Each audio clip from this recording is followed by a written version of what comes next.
Peace be to you. This is Bishop Fulton Sheen talking. And this will be the beginning of over 24 hours of talking.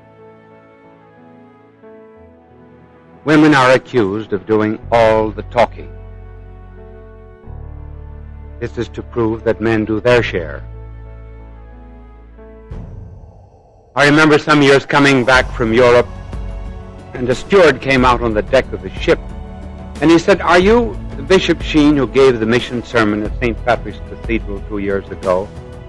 "Yes." He said, "That was a wonderful sermon. I enjoyed every minute of that hour and a half." I said, "My good man, I never talked an hour and a half in my life." "Well," he said, "it seemed that long to me." Now this will well be over that hour and a half. And we have had alternatives in making these discs. One alternative would be to write out everything that I was going to say to you, and then read it to you. The other alternative would be to study, to meditate, and then to talk out of the fullness of my heart without notes. That is the way that I have chosen to do. Now, this second method has many imperfections about it. There will be faults, there will be mistakes. I will miss a word here and there. And I am absolutely sure that there will come a moment in your life and in listening to these records that you had wished that I had read it. You will be somewhat in the position that God must have been in when he made Adam. He looked at Adam and then said, "I could do better than that." And then he made Eve. But we've chosen this method of the open discourse in order that we might commune and have an encounter one with another. And the subject, in general, will be the philosophy of life. Now, where begin? Well, there are two ways of waking up in the morning. One is to say, "Good morning, God." And the other is to say, "Good God, morning." We are going to start with the second. We will start a long way back. And people who wake up that way have an anxiety about life. I suppose their life might be characterized in two ways. First of all, to them it seems rather absurd. And considerable literature is being produced today on the absurdity of life. I suppose one of the best expressions of that absurdity was a novel about a city on the other side of the river. And in this particular novel, there were two factories. One factory was on one side of the river, and the other factory on the other side. And the factory on one side of the river took great big stones and smashed and grounded them to powder. Then, when the stones were reduced to powder, they shipped the powder to the other side of the river, where there was another factory that turned them into great big boulders. Then the boulders were sent back to the first factory, And so the routine continued. This was to be a literary expression of the way people today regard life. One finds this absurdity often too expressed in the writings of an existentialist who pictured three people in hell. Each one wanted to talk about himself, his own aches, his own pains, and the others were not interested. They were concerned only with their own aches and pains. And finally, when the curtain goes down, the last line of the play is, "My neighbor is hell." Now, this is the way some people live. And along with this sense of absurdity, there is also a drift. Many minds are like Old Man River. They just keep floating along. No goal. Just a kind of an arrow without a target.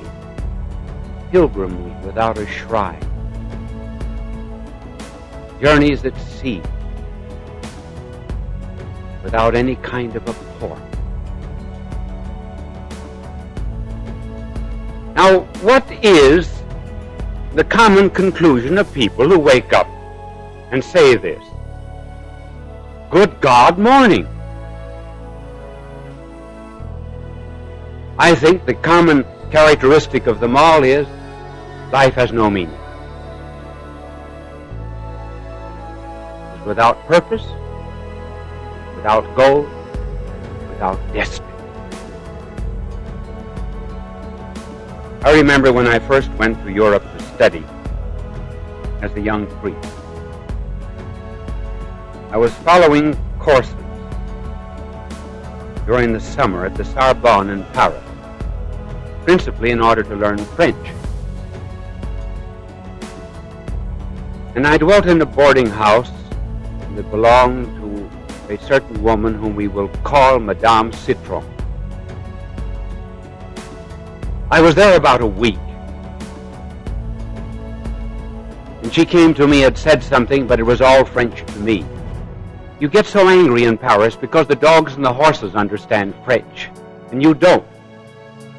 Well, there were 3 women school teachers that were living in the boarding house from Boston, and I asked them to act as an interpreter. And this was the story that came out. She said that after her marriage, her husband had left her. A daughter that was born to them became a moral wreck in the streets of Paris. Then she pulled out of her pocket a small vial of poison.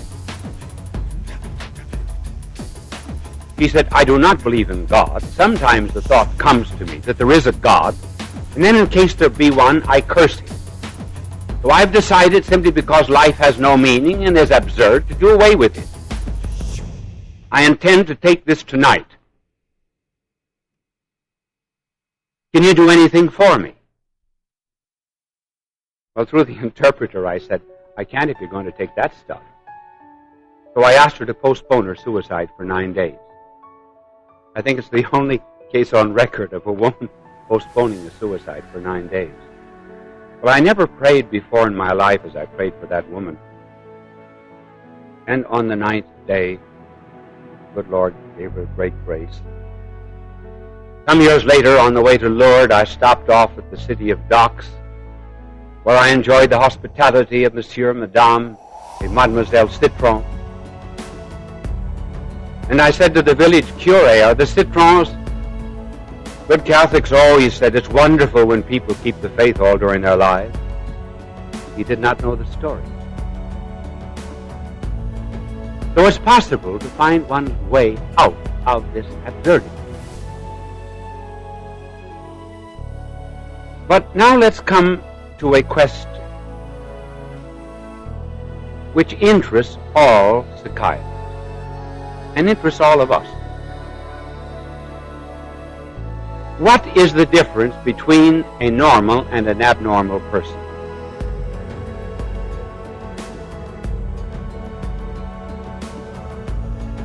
The difference is this.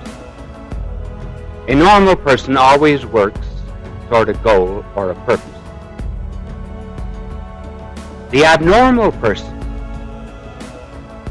looks for escape mechanisms, excuses, rationalizations in order to avoid discovering the meaning and purpose of life. That is the difference. The normal person sets for himself a target. For example, in this life, a young man might want to be a doctor or a lawyer.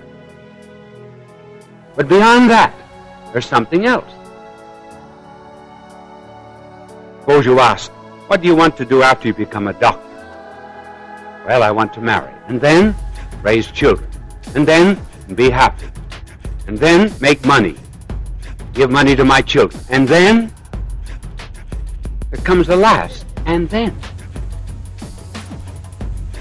The normal person knows what that and then is. The abnormal person, however,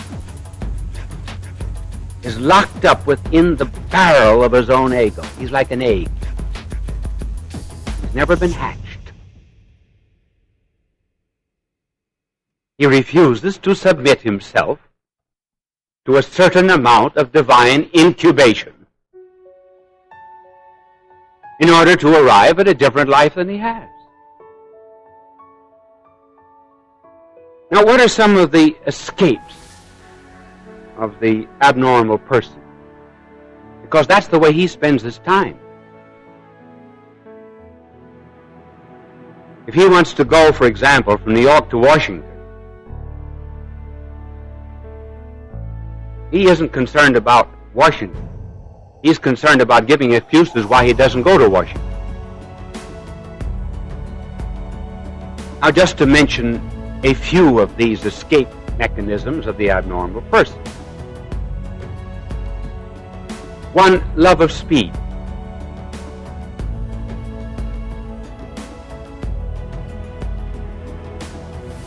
I believe that an excessive love of speed, or should I say, a love of excessive speed,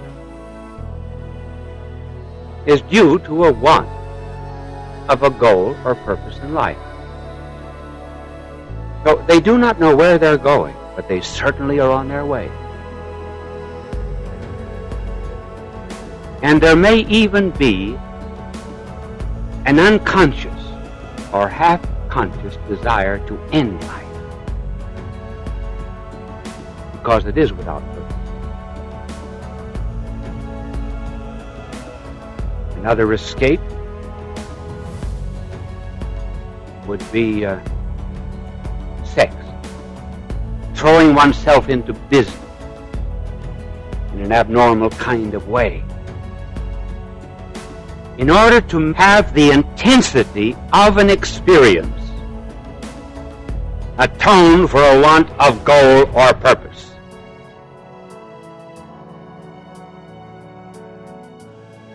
One of the very famous psychiatrists, Dr. Jung, said that after 25 years of experience of dealing with mental patients, I would say that at least 1/3 of my patients had no observable clinical neurosis, but all of them were suffering from a want of the meaning and purpose of life. And not until they discover that will they ever be happy. In other words, the vast majority of people today are suffering from what might be called an existential neurosis.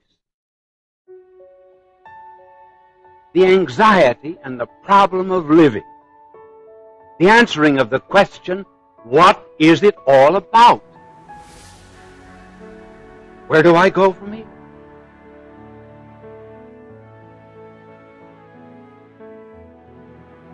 Now, how find it?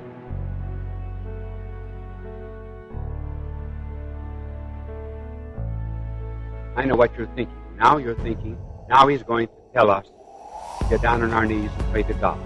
No, I'm not. I'm going to say that a little later on, but I'm not going to tell you that now. And why? Because people who have an existential neurosis are too far away from that at the moment. I'm offering two solutions. First, go out and help the needy.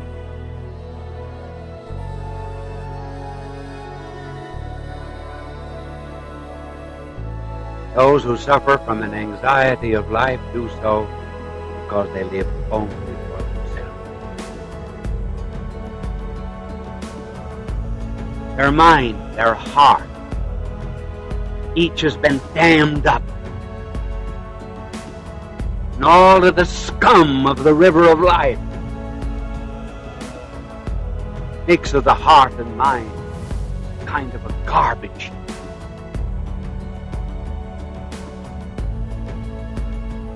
And the easiest way out of this is to love people whom you seek. We do not love those whom we seek. How can we love God whom we do not seek? Visit the sick. Be kind to the poor. Help the healing of lepers. Find your neighbor. And the neighbor is someone in need. Once you do this, you begin to break out of the shell. You discover that your neighbor is not hell as Sartre. But your neighbor's part of yourself. And is a creature of God. Not very long ago, there was a father brought to me his young son. A very self-wise, conceited, young delinquent who had given up his faith and was bitter with himself and everyone whom he met. The next day, the boy ran away from home. He was away from home for a year. The boy came back as bad as ever. The father brought him to me and said, "What shall I do with him?" I said, "Send him to school, but not in the United States." So I recommended another school. I do not write and ask me what that school was. I recommended a certain school to him, and about a year later, the boy came back to see me.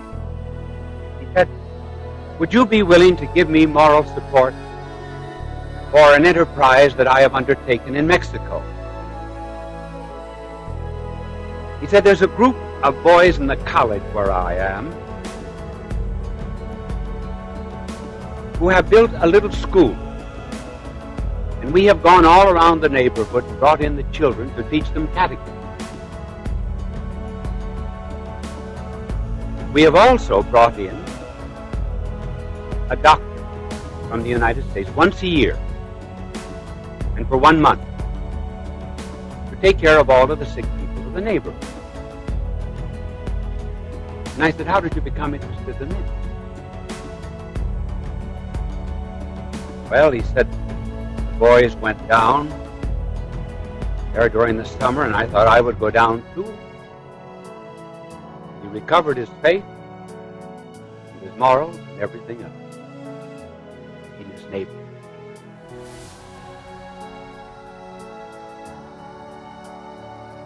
It is the poor, the indigent, the needy, the sick, fellow creatures of God. Give to us great strength.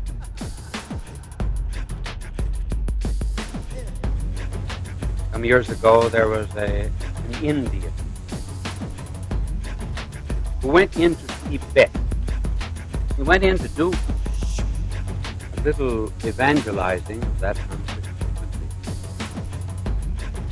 And he took with him a Tibetan guide.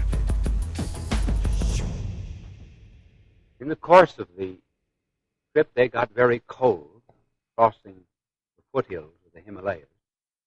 They sat down, exhausted, almost frozen. And this Indian, whose name was Singh, said, "I think I hear a man moaning down there in the abyss." And the Tibetan said, "Well," he said, "you're almost dead yourself. You can't help him." And Singh said, "Yes, I will help him." So he went down, dragged the man out from the abyss the best he could, and carried him to the nearby village, and came back completely revived. Revived by that act of charity. And when he came back, he found his friend, who used to aid the neighbor, close to death. So the first way to escape the anxiety of life, find your neighbor. The second way is to leave yourself open to experiences and encounters with the divine will come to you. I say, leave yourself open. Your eye does not have light. Your ear has no sound or harmony. The food of your stomach comes. Your mind has been taught. The radio pulls in unseen waves from the outside. Therefore, allow this hole in your head, this hole in your heart, receive certain impulses that come from without. Will perfect you. No matter how far away you be from what I'm talking about, they will still come. I remember once inviting a woman to see me who had just lost her 18-year-old daughter. She was very rebellious, had no faith whatever. And she said, "I want to talk about God." I said, "All right, I will talk about him for 5 minutes, and then you talk about him or against him for 45, and then we will have a discussion." Well, I was talking about 2 minutes, and she interrupted me. She stuck her finger under my nose, and she said, "Listen, if God is good, why did he take my daughter?" I said, "In order that you might be here, learning something about the purpose and meaning of life." That is what she learned. Found it. Discovered. So I am suggesting that you will not just reason yourself into the meaning and purpose of life. You will act yourself into the meaning and purpose of life by breaking the shell of egotism and selfishness, by cleaning the window of the moral life, allowing the sun to come. You would not be seeking God if you had not already some way out. You are a king in exile of a kingdom. Tell you more about